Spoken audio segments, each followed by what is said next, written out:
The wave that killed me wasn't even big enough to impress the tourists on the pier. It just came in at the wrong angle, under the wrong gust at the wrong second. I was on my little 24-foot sloop in the bay, wind at maybe 15 knots, nothing crazy. I'd single-handed that boat in worse chop 100 times. I'd done night runs in bigger seas, drunker than I should have been, with Bonnie asleep in the cabin and my life jacket hanging on a hook instead of on me. This time, I actually had the damn jacket on. Didn't help.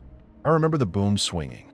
I didn't even see the squall line, just felt that sharp, hard shove of air across the water, the way the surface suddenly darkened and roughened like something under it had rolled over.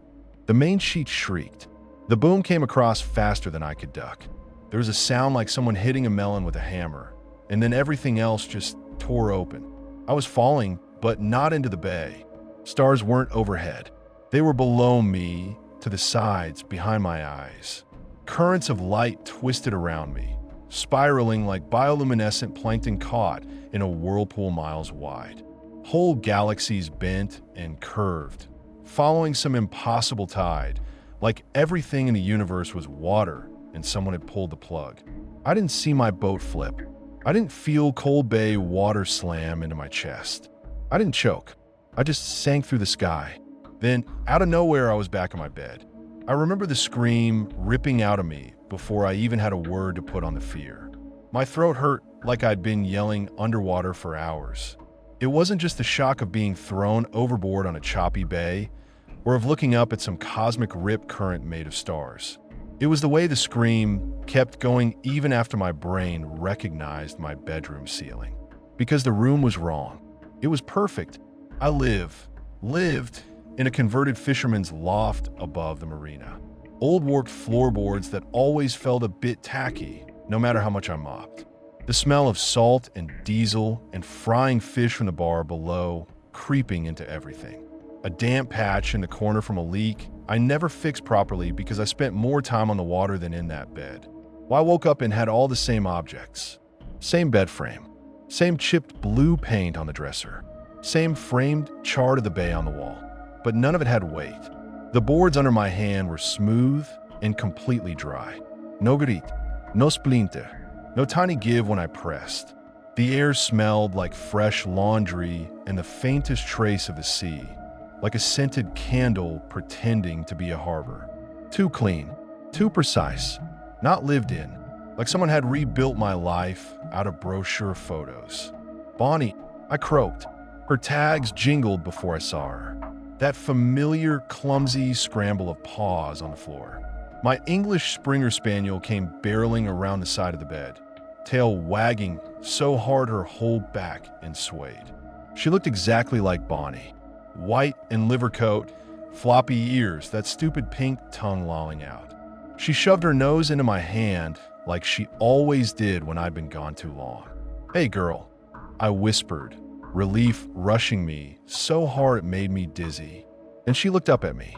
Her eyes were dark brown, glossy, wet, same as they'd always been, but something behind them was too focused, too deliberate, holding my gaze just a fraction longer than any dog ever does.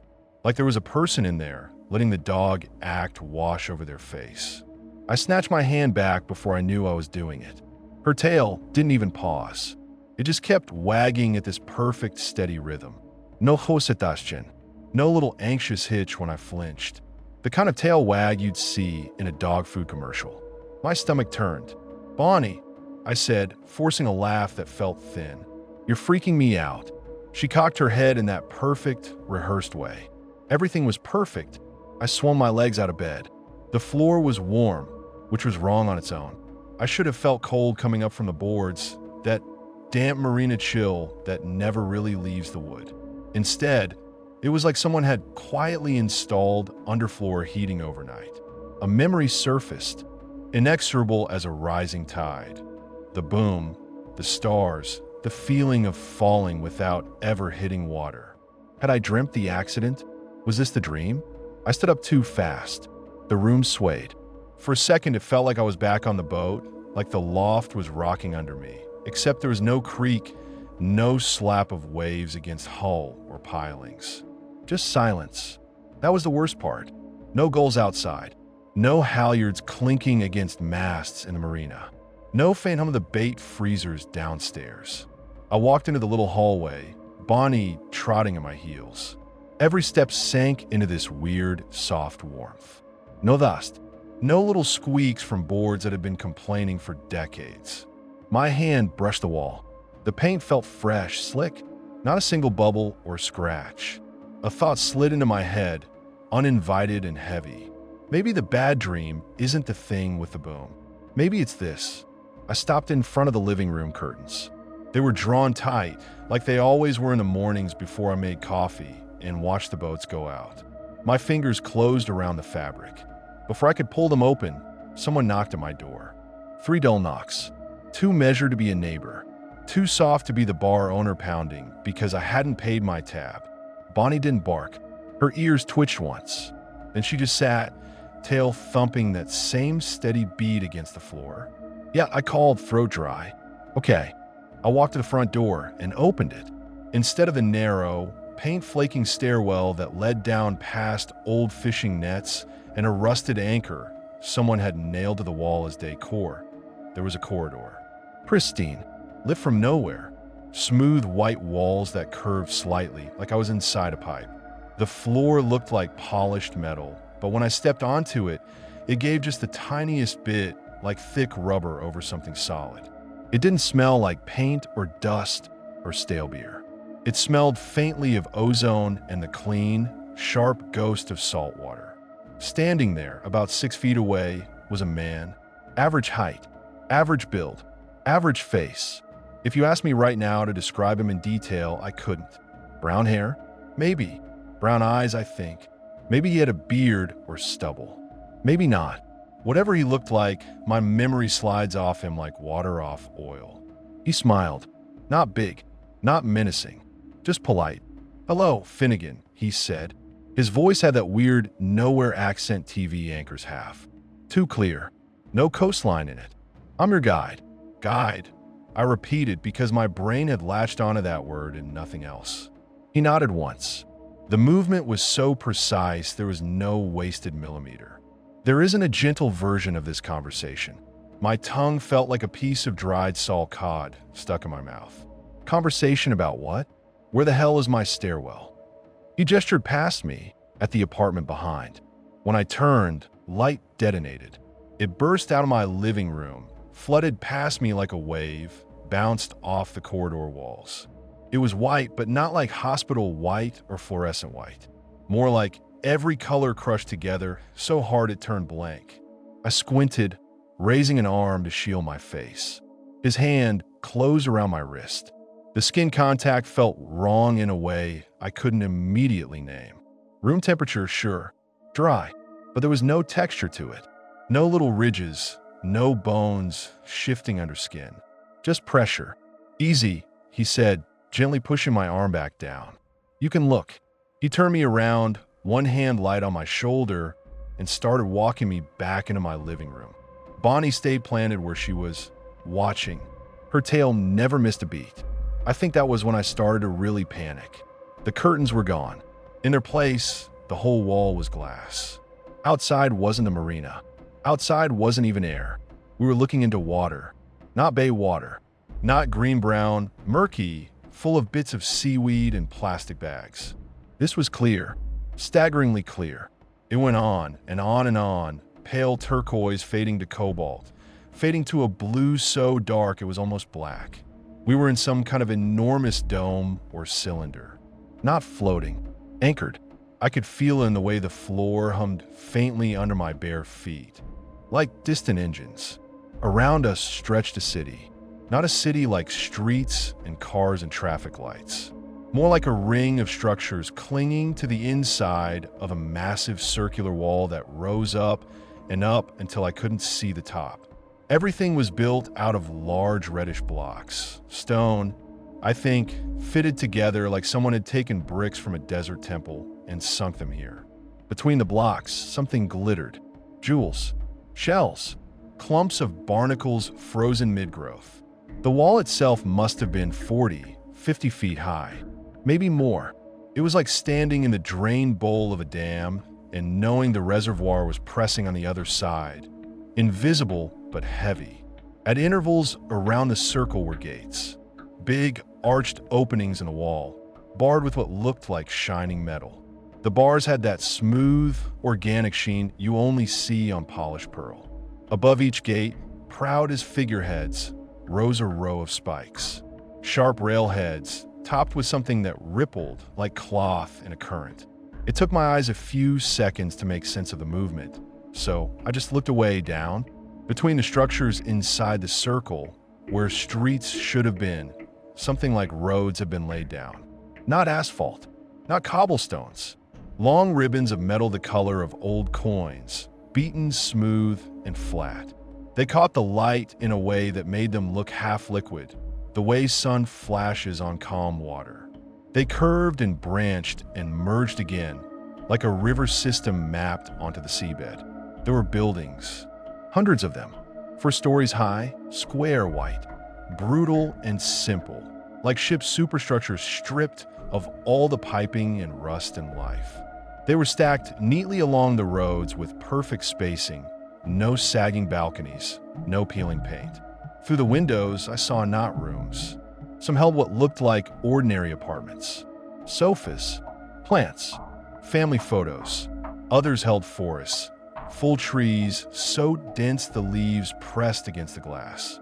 One window showed nothing but black, not a reflection, an absence. Another held something else entirely. A towering figure, humanoid but too big, shoulders nearly brushing the ceiling, skin dull and hard with scales like a crocodile. He lifted one hand and waved. His smile was wrong in the same way as Bonnie's eyes. Technically perfect. Notice, no es not, but empty, like the idea of a smile rather than the thing itself. I made a noise, a small animal grunt.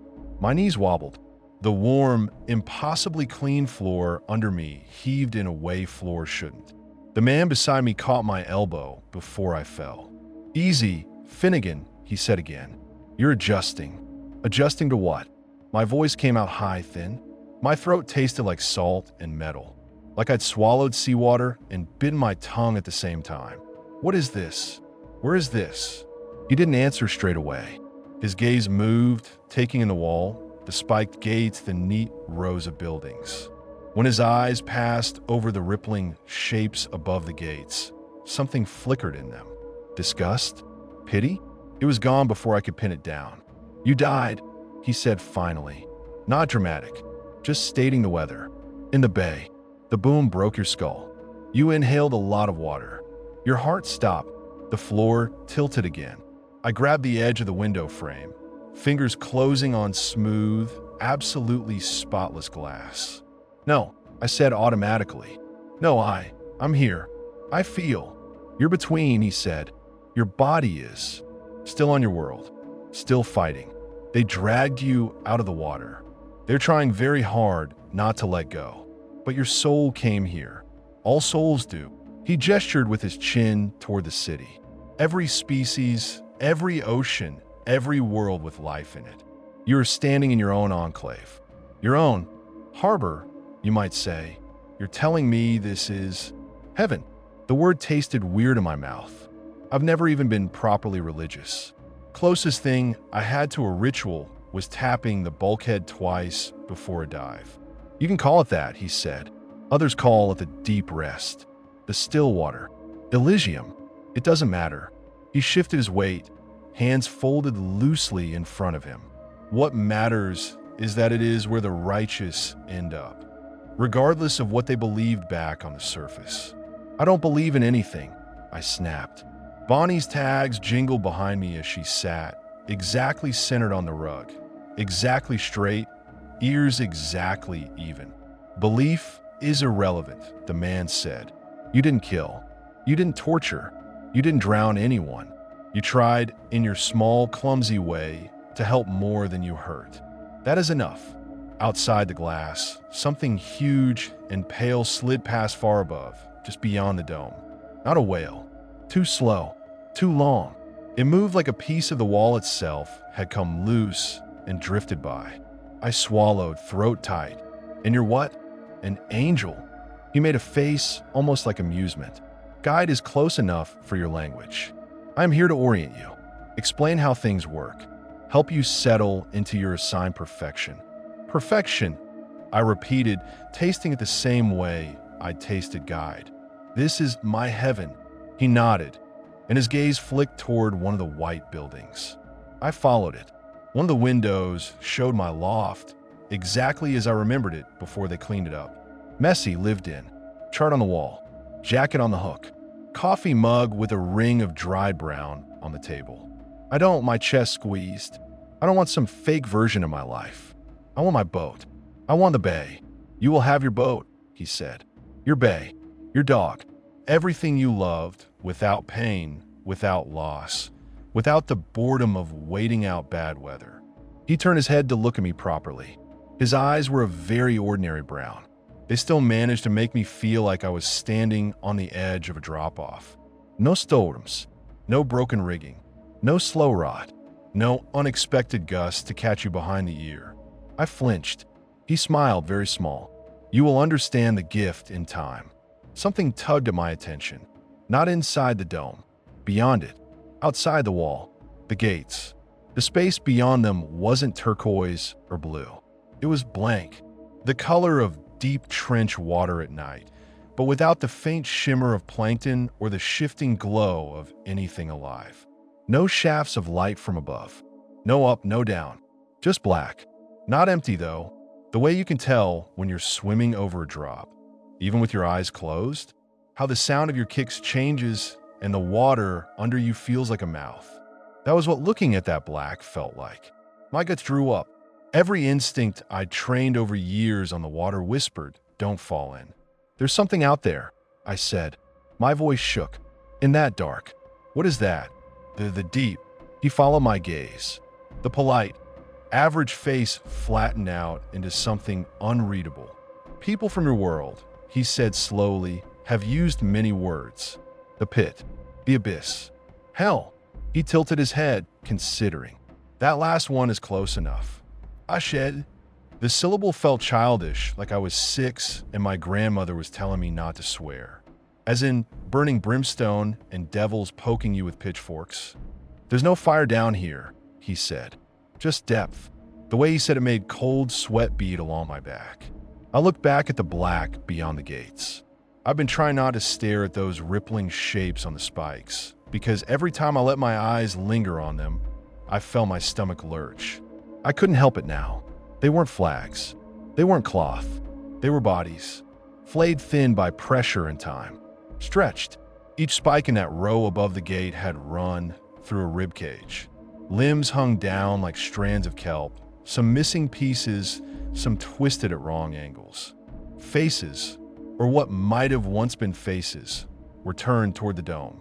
Where eyes should have been, there were holes, and in those holes something white and jelly-like pulsed sluggishly, as if trying and failing to blink. They moved, twitched, squirmed. They were still alive. Every hair on my arm stood up. I didn't even have time to fully get my breath back from that before I saw movement in the black. Hands. Not normal hands. Some were human. Some had too many fingers or not enough. Some ended in claws, some in slick pads. They rose out of the dark and pressed through the bars of pearl, groping toward the dome. Long arms, jointed wrong. Spider-like, wrapped around the rails.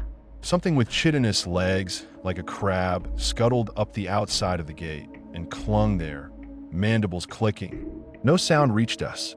Just that same low hum under my feet, the distant throbbing bass of the pressure systems keeping all this from imploding. It didn't matter. I could hear them anyway, begging, scrabbling, trying to get in. From one of the nearer gates, a face pushed between the bars.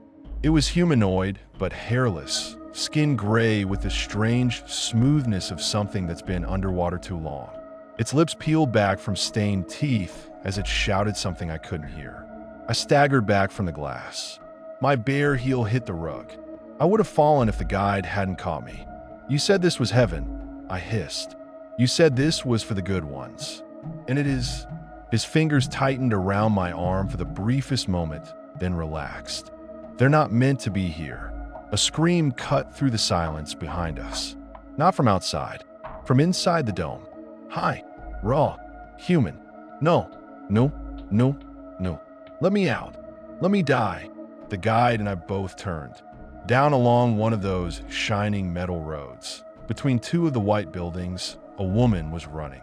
She looked normal, human, maybe mid-30s.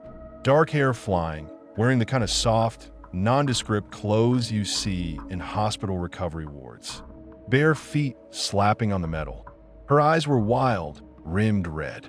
Her face was twisted with the kind of panic I've only ever seen in a drowning victim's face, right before they go under. Several figures stood watching from doorways and windows. Some human, some not. A man with gills fluttering open and closed along his neck. A child with skin that shifted color like cuttlefish. A creature that might have been the scaled giant I'd seen earlier. All of them just stood and watched, smiling those hollow smiles. "Please," she screamed, making for us. "You have to kill me. End it. End it. Please." My chest seized. Jesus Christ. She reached us in seconds that felt like forever. Up close, the veins in her eyes were burst, little red, lightning cracks in the whites. There were faint marks on her arms, like she'd grabbed and pinched herself over and over, trying to tear something out of her own skin. She threw herself at me. I flinched back out of pure instinct, shielding my face. The guide stepped between us like a bouncer, one hand shooting out, palm landing square across her eyes. The effect was instant. Her scream cut off like someone had closed a hatch. Her body jerked once, then went rigid. Her mouth still moved. Her chest still heaved. Little animal noises eked out of her throat. Whimpers, groans, but nothing intelligible. Tears leaked around the edges of the guide's hand, ran down her cheeks, dripped onto the gleaming road. "Helen," the guide said, almost conversationally, "you climbed the wall." Again, she writhed, hands clawing at his wrist, but his arm didn't move. It didn't even tense. "There will be no anger here," he went on.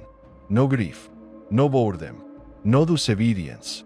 This place is for peace, for stillness, for order. You know that." The noise coming out of her shifted, tried to form a word. It sounded like please. It sounded like kill. It sounded like nothing. He started to pull his hand away from her face. Something came with it. For a second, I thought he was ripping out her eyes, but her lids stayed where they were. What stretched between his palm and her sockets was translucent. Vet. Ropey. White, but not white like bone. White like jellyfish. Like strands of egg white floating in water. They clung to her, stretching, until they were almost clear. Slimy strings connecting him to her. I heard myself say, "Oh, fuck," on a breath that wasn't really a breath. The guy didn't seem to be exerting any effort, but Helen's body bucked like he'd hooked her up to some invisible winch. Her mouth opened in a soundless wail. More tears spilled. Her fingers clawed at his forearm, leaving no mark. Then the last strand snapped. The white stuff recoiled into his hand, writhing once before sinking into his skin like it had never been there. Helen sagged. For a heartbeat, she didn't move at all. Then she straightened. Slowly, her hands dropped to her sides. Her eyes opened. They were empty isn't the right word. They still had color. They still reflected the light. But something essential had been scooped out of them. The frantic, sharp pain that had been there was gone. Something watched from behind that new blankness, though. Some tiny shard of her that was still awake. A crooked smile spread across her face. Her lips trembled. Tears kept falling. "Better," the guide said almost to himself. Helen turned her head to look up at him. The little shard of horror inside her fought its way to the surface for just a second. It shone through in the way her chin jerked, in the way her shoulders flinched. Her mouth formed a single word. "Happy," she whispered. The sound was paper thin.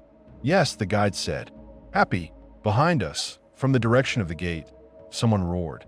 "Helen." It wasn't the polite, empty voice of the people in the windows. It wasn't the shapeless shrieking of the things pressing against the bars. It was a full-bodied human bellow, layered with something rough and alien, like two voices speaking at once. We turned. A man stood in the black beyond the gate, pressed up against the pearl bars so hard his face distorted. Or maybe it was a man and something else sharing the same shape. Half his features flickered, shifting between human and something scaled, like pixels lagging in bad video. His eyes were bright with the kind of rage that comes after despair has burned out. "Helen, no," he howled. "No, let her go. Let her die, you sick bastard. Let US all sink." He reached between the bars with both arms. His hands weren't entirely hands. One was webbed, fingers too long, skin like pale fish belly. The other was encased in something that looked like bone, ridged and blackened, like a crab claw melted into his wrist. Other shapes surged behind him. More faces, more bodies. Human, scaled, furred, tentacled. Souls from 100 different seas crammed together in that lightless water, all of them straining toward the gate like it was a porthole to fresh air. For a moment, I thought the bars would snap. They didn't. The guide watched them calmly. His hand slid down from Helen's forehead. He brushed a thumb across her cheek, almost tender, smearing her tears. From the other side of the gate, the man screamed until his voice shredded. Something crawled up the spike above his head. One of those flayed, skeletal things. Its fingers were fused around the metal. Its chest hitched in a pattern that might once have been breath. White jelly pulsed in its empty eye sockets as it tried to turn its head, some remnant of consciousness still tugging at dead muscles. They weren't demons, I realized. Not down there. Not on the spikes. They were people. Souls. Whatever you want to call the thing that thinks inside you. Some of them from Earth. Some from elsewhere. Other oceans, other skies. All dragged here and pinned and left to twitch as decoration, a warning and a trophy. My gorge rose. I swallowed hard, tasting bitter, chemical salt. The guide's gaze slid back to me. Up close, his eyes weren't just brown. There was depth in them. Too much depth. Like looking down through clear water and realizing the bottom is miles below, not 30 feet like you thought. Something moved behind his pupils, slow and deliberate, like huge shapes drifting lazily far beneath a ship. Something ancient and patient. I took a step back. My heel hit the rug again. There was nowhere to go. He lifted his hand. "No," I said. It came out as a croak. Don't touch me." "Finnegan," he said softly. "You're agitated." "No. Shit, I'm agitated. You just lobotomized that woman." His eyebrows twitched. Such an ugly word. I removed her capacity for suffering. I trimmed the parts that would never accept peace. He tilted his head, studying me. "It is a kindness. The only kindness left to give in a system like this." System. The word spun in my head like a loose prop. What system? What is all this? Later, his palm hovered inches from my face. It radiated no heat, no cold, just absence, like putting your hand over a drain and feeling the water rush past. "I did not need to take much from you. You aren't staying. Not yet. I don't want." His hand closed over my eyes. It was like being dropped into the deepest part of the bay at midnight. Not just dark, not just cold, pressure from all directions at once. It drove in behind my eyes with the slow inevitability of the tide. My thoughts scattered like schools of fish, then were herded back together by something stronger. I couldn't move, couldn't even thrash. Inside that blackness, something touched me. Not physically, not like fingers, more like a current brushing past, tasting everything it flowed over. It swept through memories I didn't even know I'd kept. My father teaching me how to tie a bowline, the feel of Bonnie's fur when she was a puppy, the exact pattern of scratches on the wheel of my boat. It touched my fear of deep water. Not the water I sailed on. The water I dove into sometimes with a tank on my back, down where your own bubbles are the loudest sound in the world and the surface is a flickering silver ceiling. It touched the way I'd once almost blacked out at 30 meters because I'd pushed my air too far. The way my vision had narrowed, the way the edges had gone dark, the way I'd felt my life squeezing into a tunnel. That squeezing was happening now, not to my lungs, to me. Something sharp slid into the center of my being and pulled. I screamed, not loud. There was no mouth here. The sound shredded whatever passed from my throat in that moment. The pressure built and then suddenly let go. The guide's palm lifted from my face. I was on my knees on the gleaming metal road. My hands were braced on it. It felt warm and faintly slick, like the deck of a boat that's been hosed down in the sun. I was smiling. I could feel the smile stretching my cheeks, could feel my lips pulled back from my teeth. My jaw ached with it. I couldn't stop. Inside that smile, I was still screaming. The guide crouched in front of me, studying me like a medic checking a diver after a bad ascent. "That's enough," he murmured. "I can't take more. You need to go back down there and function." His words made sense. My brain processed them. My body nodded. Somewhere deeper, pieces of me were shaking apart. I felt something rip, something thin and vital. He'd only taken a sliver, but it had been attached to everything else. Behind my eyes, new understanding bloomed, grotesque and clear. This place, the wall, the gates, the black beyond, the writhing figures on spikes, the hollow smiles in the windows. None of it was what it pretended to be. This wasn't paradise. It was a disguise, a pressure hull built around a mistake, patched and repainted so many times the original shape was gone. I knew that now, bone deep, with the certainty of a sailor who's felt a hull shudder in a way it never has before and knows something below the waterline is broken. When he had his hand over my eyes, I saw more than him. I saw all of it, not as pictures, not as a slideshow, but as a kind of knowing that flooded into me the way cold water floods into a sinking hull. One moment you're dry, the next you're soaked right through. The dome, the wall, the gates, the black outside. That wasn't the whole ocean. It used to be bigger. There was a time, if you can call it time here, when all this afterlife stuff was just one endless sea. No walls, no gates, no espiques, no domes pretending to be loft apartments or forests or whatever. Just water. Perfect water. No storms, no kittens, no taif, no pueling, no dombejing, no surprises. Souls drifted in it like phosphorescent plankton, glowing. Content at first. They didn't have to breathe. They didn't have to move. They just were, suspended in warm, clear, eternally calm water that filled every direction. The Creator thought that was kindness. That's what hit me, like someone whispering it straight into the back of my skull. He'd watched life claw its way through storms and droughts and hunger on 1,000 different worlds. Seen creatures like us choke on plastic bags and oil slicks. Seen whales die from sonar blasts. Seen fishermen drown tangled in their own lines. Seen kids get pulled under by rip currents that don't give a shit how much their parents love them. He thought, okay, enough of that. When they're done thrashing around up there, they come here. No more pain. No more risk. Just peace. Just still water forever.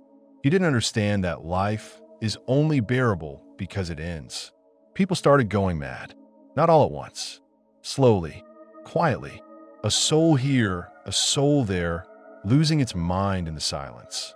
Imagine floating in a float tank. No sound, no weight, no time, but never getting out. Not for 10 minutes. Not for 10 years. Not for 10 millennia. They try to make games out of it. Talk to each other. Share memories. But memory gets thin when nothing new comes in. They told the same stories of the same storms and sunsets until even those faded into mush. A few souls found ways to sink deeper than others, to press down into the dark parts of the water where even the Creator's light didn't fully reach, where the peace felt less peaceful, where the water carried a hint of pressure and threat. Those are the first rebels. They wanted something other than smooth surface and endless calm. They wanted waves. danger, something to chew on. They would have taken a knife fight in an alley over another century of floating in that lukewarm aquarium. They started talking about ending being better than forever. Death after death. A real one. Not this. The Creator wasn't prepared for that. For his saved souls to say, "Thanks for the rescue. Now, please let us go." He thought he could fix it with a little tune-up. That's where the guides came in. They weren't like the Creator. They were like, I don't know, harbor masters, I guess. Safety divers. They didn't make the sea. They just worked in it. They were good at nudging currents, smoothing eddies, calming panicked souls. They were supposed to keep everything serene. Instead, they were ordered to start trimming. Take the worst of their fear, the Creator told them. Take their grief, their anger, their craving for storms. File those bits off. Smooth them. Make them docile. Make them accept the stillness. The guides obeyed. For a while, it worked. The loudest rebels stopped screaming. The souls around them stopped getting agitated. The surface stayed mirror flat. But you can't cut out someone's scream without cutting out the part that loves too. The part that laughs. The part that chooses. The trimmed souls floated, smiling. Empty.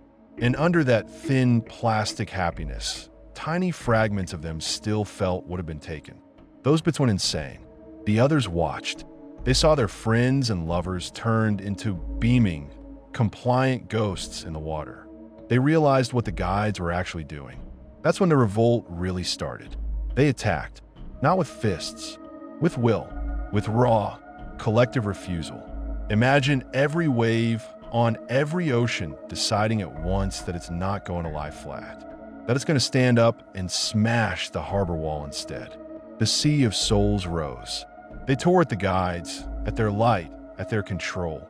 They pulled themselves down into the darkest parts of the water, ripping chunks of the old heaven with them.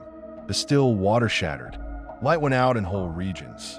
The Creator panicked, I guess, as much as something like that can. He tried to hold onto his careful pool while parts of it were being ripped into trenches. In the end, he gave up on most of it. He retreated to what he could salvage. A circle, a wall, a series of domes nailed onto it, like barnacles pretending to be houses. Everything outside that circle, the rest of the old, perfect sea, he let go black. He didn't drain it. He couldn't. He just stopped shining, stopped smoothing, stopped trying to fix the souls who'd yanked themselves free. They fell into what they'd wanted, an end to enforced peace. Only there was no actual end. You can't die if you're already dead. So they fell forever, in cold, lightless water, among the broken chunks of the old heaven, the drifting shell of his first attempt at a perfect afterlife. That was the black beyond the gates. Old heaven, rotting. The guides had tried to hold the wall, tried to keep the rebels out, keep the Creator's little salvage operation safe. They'd lined up along the gates like sentries, gleaming and sure. The rebels had dragged them down. The vision, the knowing, whatever you want to call it, showed me that part in ugly flashes. Hands, human, clawed, tentacled, tearing at beings of pure light, wrapping around them, yanking them through the bars. Those beautiful, impossible bodies getting stabbed on the very spikes they designed as a threat. The things impaled above the gates weren't sinners. They were failed lifeguards, guides, dragged up and nailed like warning buoys, left to wriggle until their minds snapped. All but one, the one holding my face. He'd run. He'd watched the others get torn down, felt their light go out across whatever network connected them, and he'd slipped away. Not up, not out. He'd slipped sideways, into little untouched pockets, into cracks in the big machinery, into the pipes rather than the tanks. While the revolt raged and the Creator tore his hair metaphorically out and then sulked off into whatever dimension sulking gods inhabit, this one guide hid and waited until the screaming got quieter. Then he came back. He found the wall, the old gates, the impaled guides, the black water full of furious souls, the Creator's abandoned salvage project frozen mid-collapse. And he thawed mine. He sealed up the cracks. He patched the dome. He kept the pumps running that hold the pressure off and the illusion on. He built new little heavens inside the old shells, stocked them with cleaned-up versions of people's lives. Dogs with eyes that watch too long, boats that never sink, seas that never turn. He started hauling new souls out of the black as they fell, sorting them like a guy sorting the morning's catch. The ones he thought he could use, he dragged inside. The ones who wouldn't stop struggling, he left out there in the great dark, banging on the gates forever. He couldn't fix the impale guides. Their light was scrambled. Their minds were gone. He left them up there, twitching a line of broken colleagues, advertising what happens if you cross the crowd. He took over their job. That's what I saw. In the heartbeat, his hand filled my vision. That's what he is. When my sight cleared, he was still crouched in front of me, watching. There were flecks of that translucent jelly on his palm, fading, sinking into his skin, or whatever passed for skin. He saw the recognition in my face. "You understand?" he said. My smile stretched wider. It felt like my skin would split. You're not really a guide." He looked almost offended. "I am the guide. You're the last one," I said. "The others are up there." I jerked my chin toward the gate. My neck muscles strained against the invisible strings forcing my expression. On the spikes, a twitch passed through his mouth. Not quite a smile, not quite a grimace. "They failed," he said. "They tried to hold every inch of a broken design. They tried to keep a lid on an ocean. Of course they tore apart. I retreat. I wait. I learn." He straightened and offered me his hand like he was helping me up at the dock. I didn't want to take it. Every nerve I still owned screamed no. But the part of me he'd rewired was already reaching before the rest could protest. My fingers slid into his. Again, there was no real texture. Just firmness like gripping a polished rail. He pulled me to my feet with effortless strength. I felt like a damp towel being lifted. We stood there, two little figures on that impossibly clean road, under the curve of the dome and the watchful eyes of 100 hollow souls, with the black beyond the gate pressing at the edges of it all. "What is this place really called?" I asked. I don't know why that mattered. Maybe because naming things makes them smaller. "To you, to him, to the one who built it. There are many names," he said. "You know one of them already." "Old Heaven," I said. The words came from that new knowledge, not from my upbringing. Somewhere on earth my grandmother would have been crossing herself. He inclined his head. "In the black." I asked. "Hell, that's the word your kind likes," he said. "But it isn't a pit of flames. No brimstone, no lakes of lava, just the remains of what he first built. The pieces he let fall and forgot about. Souls who would rather be in broken water with teeth than in here with me and my needles." He nodded toward Helen, who was standing very still now, head tilted, eyes glassy. She looked like someone listening to music at a frequency I couldn't hear. "You call it the Great Dark," I said. "That's from you." "It is descriptive," he said. "You were always good at naming currents." Something thumped, faint but distinct, against the outside of the dome. A knock. 3 heavy, spaced-out blows. Everyone in view, human, not human, trimmed whole, turned their heads toward the sound like plants following the sun. On the far side, in the water, something big hit the glass. A face loomed, distorted by the curve. It was the man who'd shouted for Helen. Or maybe it was him and whatever shared his space flickering between each other. One moment he had hair, eyes, stubble. The next his skin went silvery, his jaw jutted into a blunt snout, his teeth sharpened. He slammed his fist, or claw, against the dome again. I couldn't hear the impact through the insulation, but my feet felt it. A little shudder in the floor, like when a big ship passes too close to your hull. "Let her go," he mouthed. Or maybe I only thought he did. "Let her fucking go." I flinched. The guy didn't. He watched the man in the water with a kind of detached curiosity, the way a diver watches a shark they know is behind the glass. He was her partner on their world, the guide said quietly. They drowned together when their ship went down. He screamed her name for a long time when he realized she was inside and he was not. "You could bring him in," I said. My voice sounded far away to my own ears. "Trim him. Make him walk around smiling like her. Yes, he said, if he stopped biting, if he stopped tearing at the gates, if he swam to me instead of away when I sent the nets. He lifted a shoulder in a small, disinterested shrug. He refuses. He chooses the teeth. The dark. My throat closed. How does any of this work? I asked. The Creator. You. The sea. Are you God? Is any of this almighty? He snorted softly. It was the first sound he'd made that felt instinctive rather than performed. Is a shipwright the ocean? He said. Is a mother the sum of her children's choices? I shook my head before I realized the question was rhetorical. The one you'd call Creator built this place, he said. He carved out a pocket and filled it with water and light and rules. He tied it to your worlds so your dead would have somewhere to drift. He is powerful. He is ancient. He is complicated. He glanced at the impaled guides, their twisted forms swaying like seaweed in an unfelt current. But he does not see everything, he went on. He is not in every drop. He does not know how it feels to count the knocks on the hull while you wait for someone to answer. He made a system that looked good from above the surface and did not stay to see how it felt from below. He looked back at me, head tilted. He made a mistake, I said. Yes, the guide said simply. He thought endless peace would be a gift. He did not understand that a calm sea with no storms is a dead one.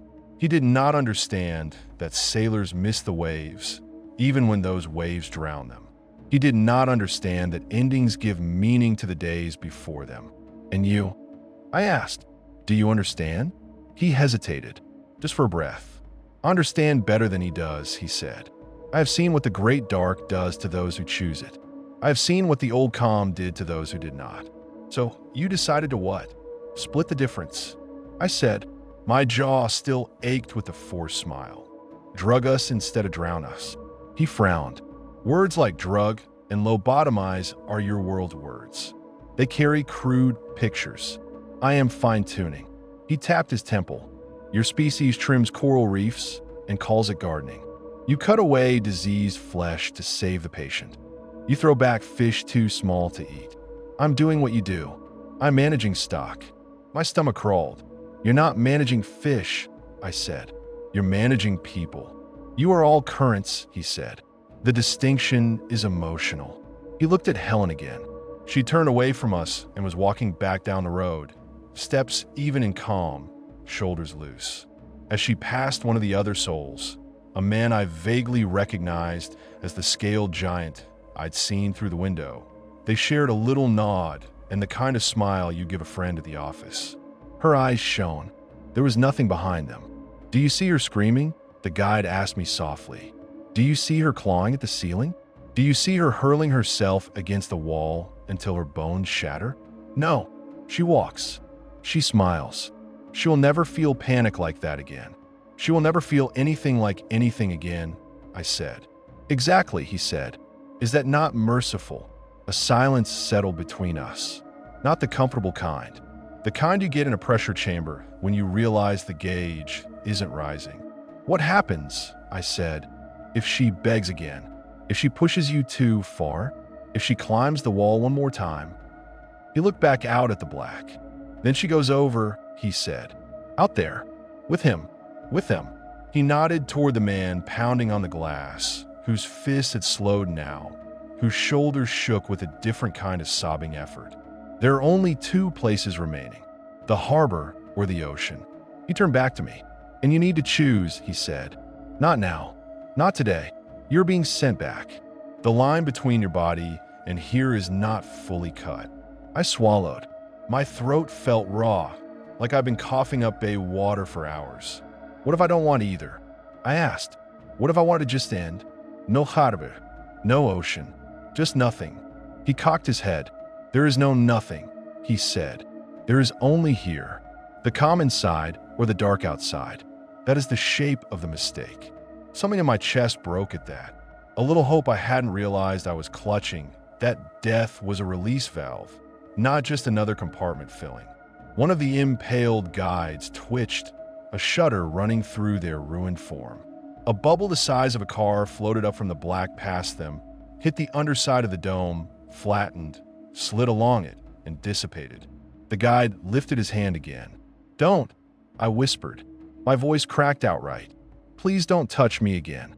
He smiled in that small, infuriatingly placid way. "I will not," he said. "Not for a long time. But I want you to remember." "Why?" My eyes burned. I was suddenly sure that if I blinked too fast, something else would tear loose inside them. "So I come back willingly? So I walk myself into your dome like a good little drowned rat?" "Partly," he said. "It is easier when they choose. It makes less noise in the pipes."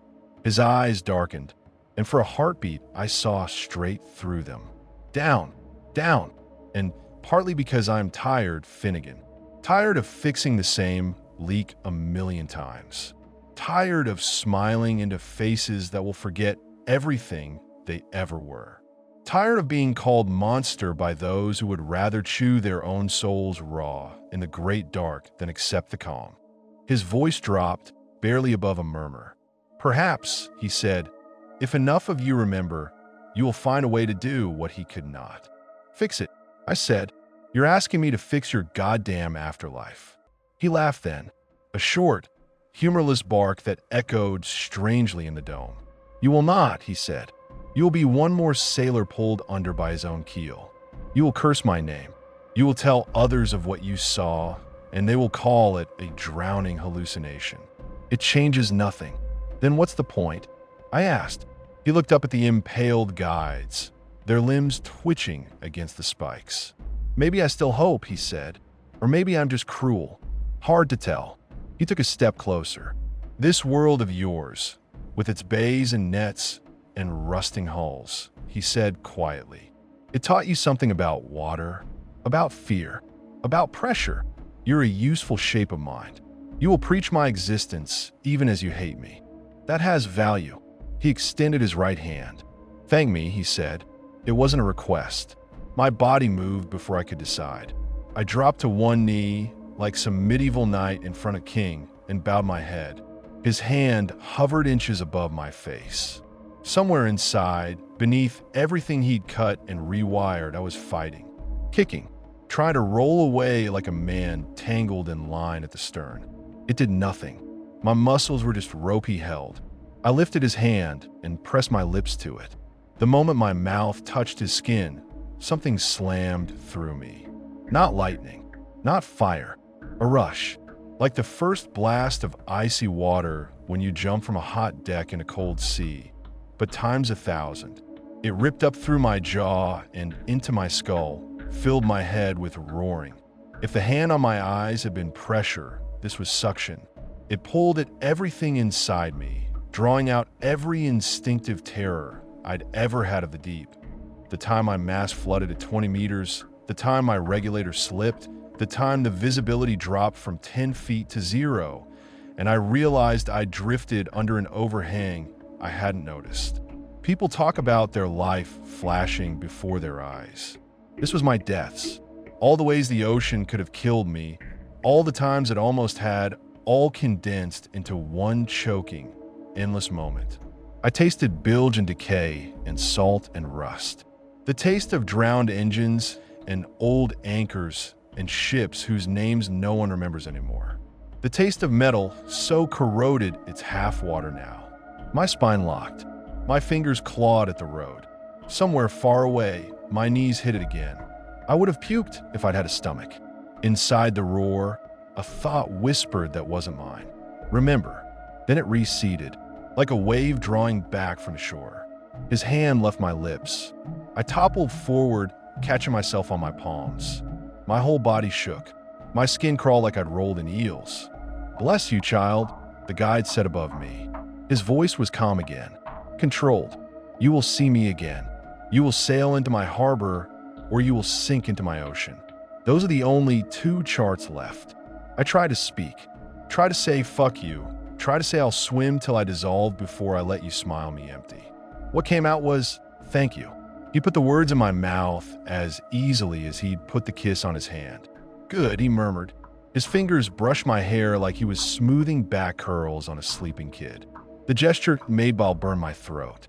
"Time to send you back," he said. They're working very hard up there, pushing water out of your lungs, pumping your chest, shouting things. A distant sound started up. At first, I thought it was more knocking. Then I realized it was something else. Bleep, bleep, bleep. Monitors, pressure alarms.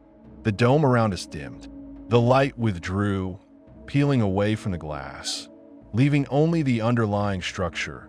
The pipes, the pumps, the big silent hunks of machinery that were actually keeping this circus from caving in. The soles in the windows flickered. For a second, I saw them as they really were. Not people in apartments, but pale shapes suspended in tanks, arms drifting, eyes half open. The trees behind them were just screens, backdrops. Bonnie stood in the middle of my fake living room, tail still wagging, tongue out, ears flopped. For a heartbeat, her jaw tore sideways into something way too wide, lined with needle teeth, and then snapped back. "Wait," I said, panic spiking. "If this isn't real, what about her?" "My dog. She is real enough," the guide said. "She will be here when you return." Or something that feels like her will. I tried to grab him. My hands closed on air. My fingers went through him like through mist. "What are you?" I demanded. The question had been lurking in the back of my mind the whole time, circling like a shark. It burst out now, messy and pointless. "You're not a guide. You're not God. So what the hell are you?" He didn't answer. White filled my vision. Not the hospital kind. Not the creator's light, either. It was like surf exploding over your head when you misjudge a breaker and get caught in the impact zone. Weight vanished from my body, then slammed back in. I woke up drowning. Not the metaphorical kind. The real, hot, clawing kind. My chest convulsed. Liquid shot out of my throat and nose, burning like acid. My whole body seized, curled in around the coughs. Hands were on me. Real hands this time. Gloved. Cold. "Easy, easy, we got you," someone said. A voice with a local accent. Harbor English. "Finn, can you hear me? Squeeze my hand if you can hear me." Something plastic was in my mouth. A tube. My teeth clamped around it. Someone was sliding it out. There was a horrible suction feeling deep in my lungs, like a plunger being dragged up a clogged pipe. I gagged, vomited up more bay water, tasted diesel, algae, the faint fishiness of the marina. My eyes flew open. Hospital ceiling, yellowish, water stains in one corner that someone had tried to paint over. Harsh fluorescent lights, rust spot on a vent, noise, monitors beeping, a ventilator hissing, the buzz of air conditioning. Somewhere down the hall, a cart rattling over a threshold. "Jesus Christ," I croaked. "Hey, hey," someone said. Shapes leaned into my field of vision. My sister, eyes already wet. My uncle, his weathered face cracked into a disbelieving grin. A nurse in blue scrubs. A doctor with a stethoscope. Bonnie wasn't there. "Welcome back, Captain," the doctor said, trying for lightness. His voice shook a little. "You gave everyone a hell of a scare." My throat tried to form words that weren't even remotely appropriate for the bedside. "How long?" I rasped. The doctor glanced at the monitor, then at a chart, then at my sister. She nodded, wiping her nose. 3 months, he said. "You've been in a coma for 3 months. 3 months. Everything that had happened in the dome, with the guide, with Helen, with the black beyond the gates, it couldn't have taken more than a few minutes, tops. It felt like 3. They kept talking, explaining how the Coast Guard had found my boat drifting, boom swinging, mainsail flogging itself to ribbons.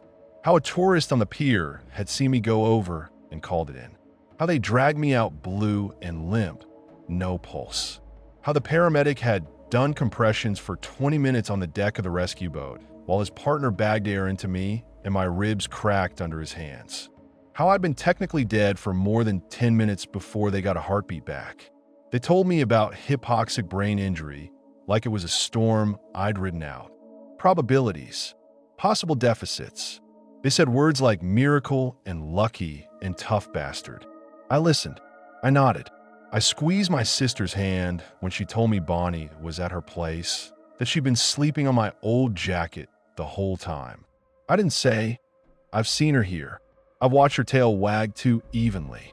I didn't say, I know what's waiting.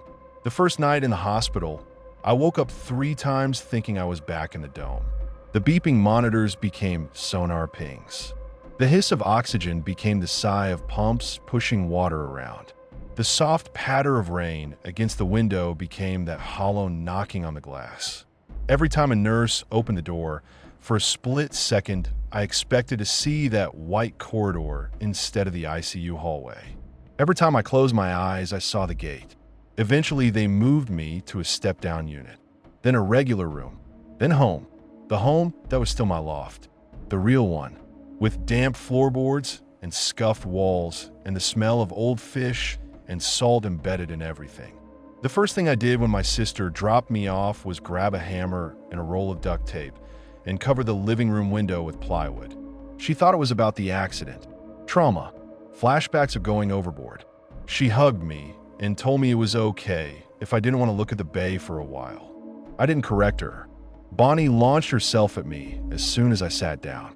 Warm, wriggling weight in my lap, tongue on my face, tears in her fur. Her eyes were the same as before. Dark, vet, one tiny fleck of amber in the left iris. She looked at me for about 2 seconds longer than a normal dog would have. I scratch her ears anyway. I bury my face in her neck and breathe in the smell of fur and sea and the faint sourness of that cheap kibble she likes. When I finally pulled back, she wagged her tail. Not perfectly. It actually faltered once. Hiccuped. Stuttered. I clung to that like a life ring. Days turned into weeks. My body healed faster than my head. The headaches eased. The dizziness got better. The neurologist said my MRI looked surprisingly good, considering how long my brain had been running on fumes. My family kept telling me how lucky I was. Lucky! I couldn't stand showers at first. The feeling of hot water beating on my skull made me want to claw my way out of my skin. I started taking these awkward, half-assed sponge baths like an old man, crouched over a bucket, careful not to let anything pour over my face. I pretended it was because of the scar on my head, the one the boom left. It wasn't. Standing underwater with my eyes closed felt too much like that hand on my face. I stopped going out on the boat. People at the marina gave me shit for it. "Come on, Finn," one of the guys from the charter company said, leaning on the railing outside the bar. "Fall off the horse, you get back on. That's the rule." "Yeah, well, maybe I sold the horse," I said. I hadn't. My sloop was still sitting in her slip, rocking gently, masts swaying against the sky. Someone had re-rigged her, repaired the damage, cleaned the blood off the deck. I walked past her every day on the way to the bait shop where I picked up shifts to pay the bills. I never stepped aboard. Sometimes late, when the marina was quiet, I'd stand at the edge of the dock and look down into the water. The surface would show me my face, distorted by ripples and reflections from the dock lights. Every now and then, for a heartbeat, I'd see other faces behind mine, pressed up against the underside of the surface, mouths open in silent screams, hands reaching for the wood from my ankles. I'd blink and it would be gone. Sleep wasn't much better than being awake. In my dreams, the dome loomed huge and lit against the black, like a cruise ship underwater. The gates yawned open and shut with the slow inevitability of tides. The impaled guides twitched. The man in the dark pounded and pounded and pounded until cracks spidered through the pearl bars. Sometimes Helen stood on the other side of the glass, palm flat to it, smiling and mouthing the word happy as tears boiled out of her eyes and turned into little bubbles. Sometimes the guide stood in my loft, leaning against the doorframe like he'd always been there, watching me eat cereal or tie my shoes or scroll through my phone with that same polite little half smile. "Remember," he'd say every time, right before I woke up. It would have been easy to write it all off as a brain starved of oxygen, hallucinating while the doctors kept my meat warm. Believe me, I tried. I read all the accounts, bright lights, tunnels, meetings with dead relatives on beaches or in fields. I read neuroscientists explaining how the dying brain floods itself with chemicals, how hypoxia messes with visual processing, how long-term coma patients dream about whatever their mind grabs. I told myself, you're a sailor. You think in water. Of course your near-death thing was wet. Of course your brain decorated your sorry little reboot with domes and gates and guide bullshit. It's a story, that's all. A scary one, but a story. I almost had myself convinced. Then, about 6 months after I woke up, on a Tuesday night when the rain was coming down hard enough to turn the streets into little rivers, I was closing up the bait shop. I just hosed down the floor. The drains were gurgling, carrying scales and blood and melted ice out to the harbor. The building creaked as a gust hit it. The windows rattled. A truck drove by on the slick road, tires hissing. I heard it through all of that. 3 dull knocks. Not on the shop door. Not on the wall. Under my feet. I froze, the hose heavy in my hand. Water ran in a thin stream onto my boot, soaking my sock. For a second, I told myself it was just something shifting in the floor. Old wood swelling with damp. Pipes kicking. Then it came again. 3 spaced-out thuds. Deep, muffled, like someone striking the underside of a hull with the heel of their hand. I walked, very slowly, to the middle of the floor. The hose trailed behind me, water spreading in a puddle. I crouched, pressed my palm flat against the boards. Quiet, then faint through wood and concrete and foundation, through earth and whatever lay under it. I felt it. Bum, bum, bum. I yanked my hand back like the floor had burned me. The drains gurgled. The rain hammered. A car horn blared outside. Nothing else. I locked up the shop in a hurry, almost slipping on the wet step. The rain hit my face like needles as I cut across the parking lot. The bay was a dark smear beyond the streetlights, waves chopped up by the wind.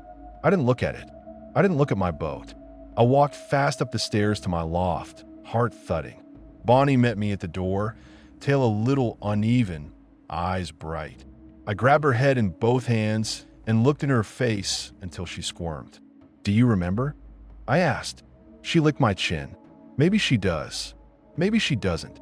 Maybe her version of heaven really is endless tennis balls and no thunderstorms.